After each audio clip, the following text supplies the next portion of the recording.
prisoner is being held in a guard post southwest of Ngumba Industrial Zone. The targets are civilians, one male, one female. Apparently they're specialists sent out there to investigate infectious diseases. They were frequent visitors to that devil's house at Zoya. If you recover them, we'll finally be able to get first-hand accounts of what's been going on in that place.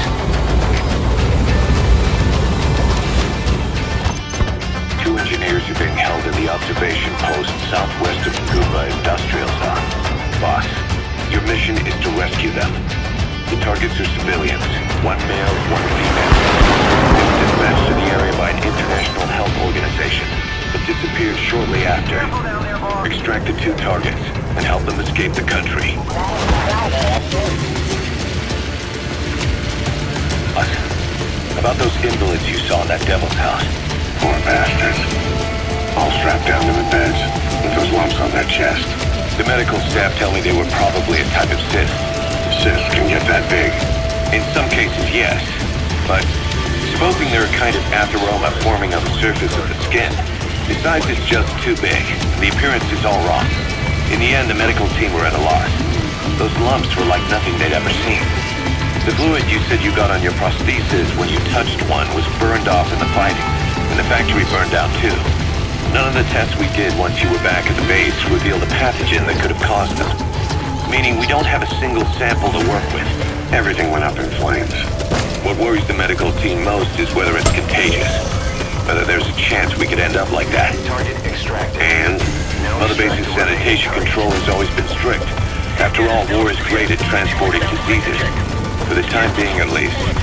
There's no sign of contagion or any symptoms that could be related. Great work. Now exfiltrate.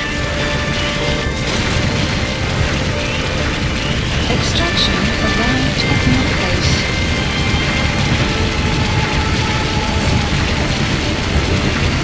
Enemy presence. Map has been updated.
This is Today with Bryant Gumbel, Catherine Couric, and Joe Garagiola.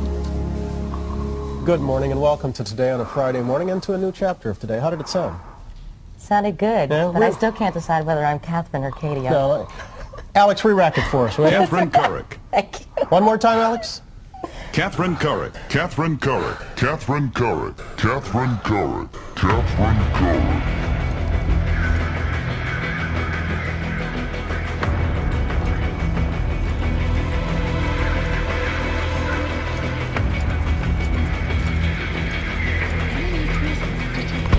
One more thing. About the surgery that had been performed on the people in the Devil's House. Yeah.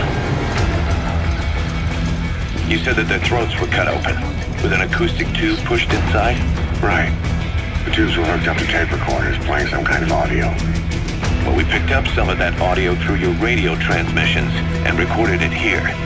The intel team has been working on analyzing the communications log. What have they found? There's nothing tying the contents together. We've got a report on 3 deaths in a car accident on the autoroute near Marseille. Protests outside the Libyan embassy in London. Press conference with the former Prime Minister of Sweden. A 4-month-old weather forecast for Balikpapan.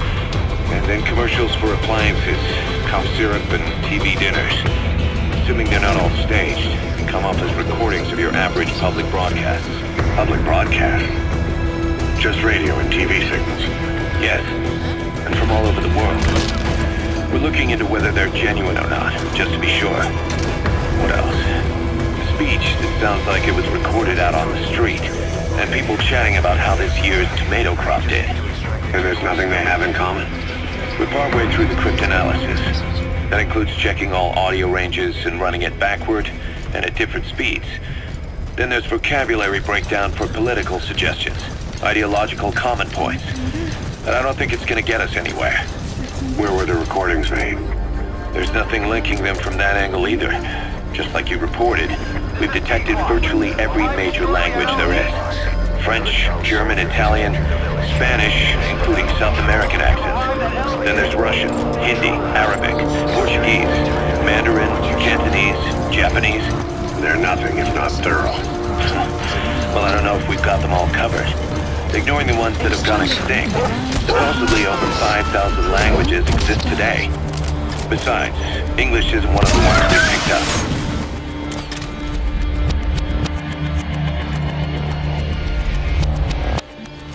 Really? English? I know. Only 5% of the world's population is a native English speaker. But when you factor in those who've acquired it as a second language, nearly 1/3 of the people speak it. The world's dominant lingua franca. You gotta figure they had it somewhere among all the languages in that place. No English. Bear in mind we didn't hear everything that was played in that room. We couldn't isolate the more distant sounds due to static and the program could have been set to change every day. In a nutshell, for reasons unknown, people in that room with a common medical condition were made to listen to recordings in languages from around the world. It's not clear how the growths on their chests fit into it. It could have been treatment for them or maybe an experiment of some kind. I'm guessing one person knows. Yeah, Skullface. He was there. The only thing we can say for sure is that he's involved. Boss, we placed the 2 targets in quarantine. They don't show signs of anything, but we'll monitor them just the same. If they had access to the Devil's House, I doubt they were sent there by some health organization. Cypher used them, and would have eliminated them eventually. But we'll protect them here. They've agreed to that. After all, we helped them out of the country as promised. The mission's complete. But boss, they've been behind the curtains at Ngumba. They examine the patients there nearly every day. They told us the patients were being made to listen to voices on tape. But the male target added something interesting. He said he doesn't know what was on the tapes because there was no English version. Of all the voices that were shoved down those people's throats, English wasn't one of them. Boss, about how we report this one to the client. I'll tell them we took heavy resistance from the renegade platoon and the hostage was killed in the firefight. Also, their leader wouldn't let himself be taken alive. I doubt the client will pay us for this one, but we got a big enough reward from the General's number 2 instead. And as for the number 2, he's saying he wants to join Diamond Dogs. I guess he knows what that means for him. He said, if I'm working for you, I can be number 2 or number 200 for all I care.